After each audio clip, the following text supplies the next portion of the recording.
Beneath the yellow dust of China's ancient heartland, something sleeps, something built by the ambition of emperors, the sweat of millions, and the eternal whisper of silk. Imagine this: an emperor who sought to live forever, another who burned books to erase the past, and traders who carried not only silk, but ideas, religions, and secrets that would shape the world.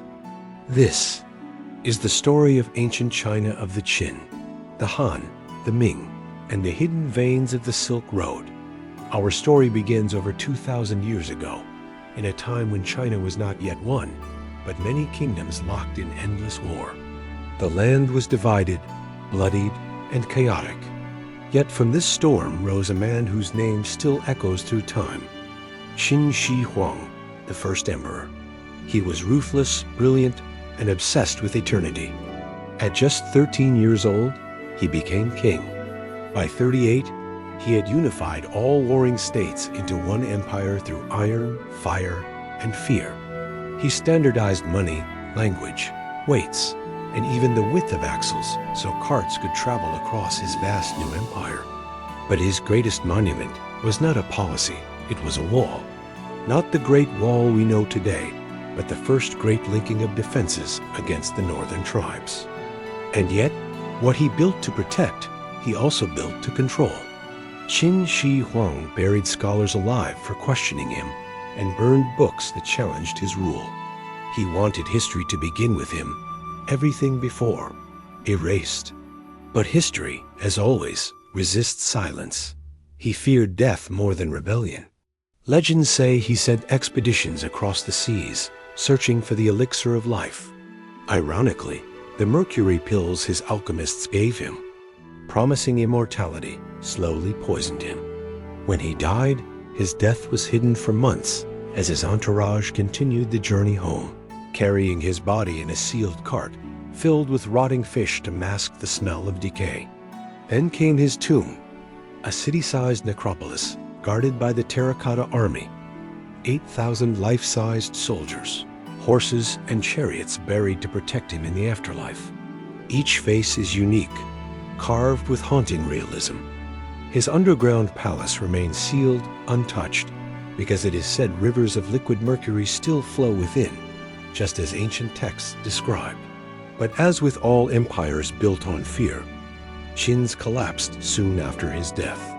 Out of the ashes rose a new dynasty, one that would last 4 centuries and define China's soul, the Han Dynasty. Under Emperor Wu of Han, China flourished. The nation opened its eyes to the world. Roads were built, trade thrived, and Confucianism became the moral compass of the empire. But perhaps the most transformative achievement of all lay to the west, the birth of the Silk Road.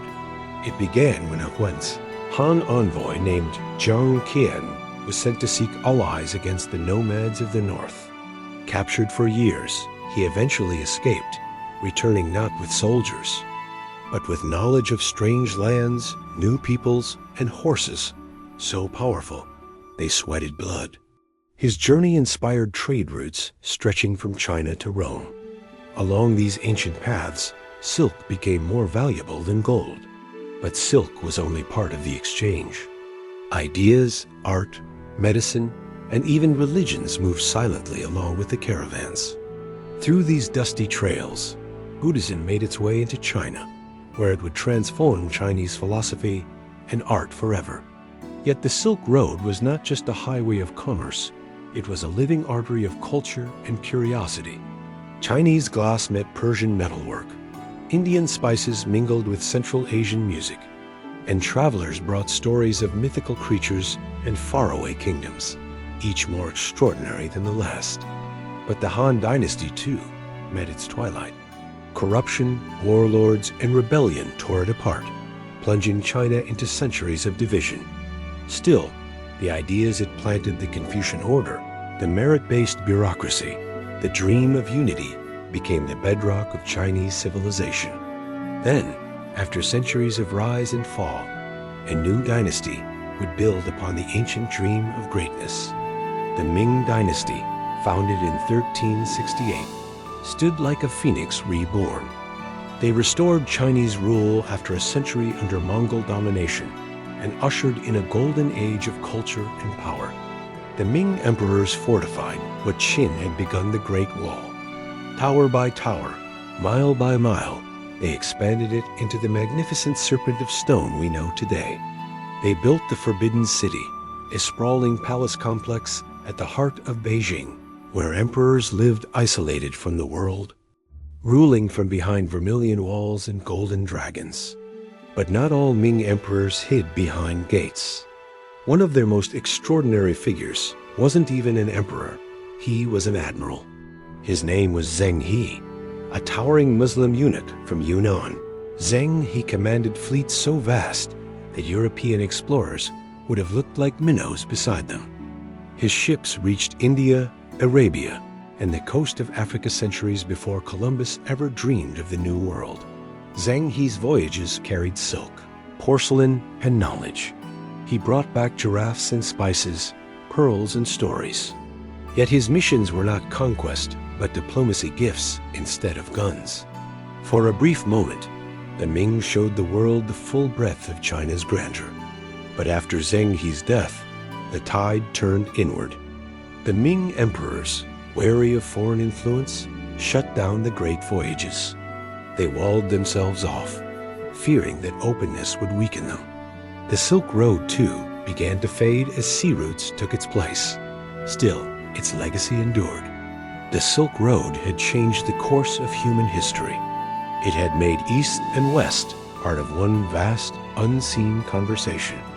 And through the centuries, China remained both student and teacher in that exchange. From the brutal ambition of Qin Shi Huang to the philosophical grace of the Han, from the maritime power of the Ming to the eternal whisper of the Silk Road, ancient China wasn't just a civilization. It was a living organism, constantly reshaping itself, reinventing what power, beauty, and eternity meant.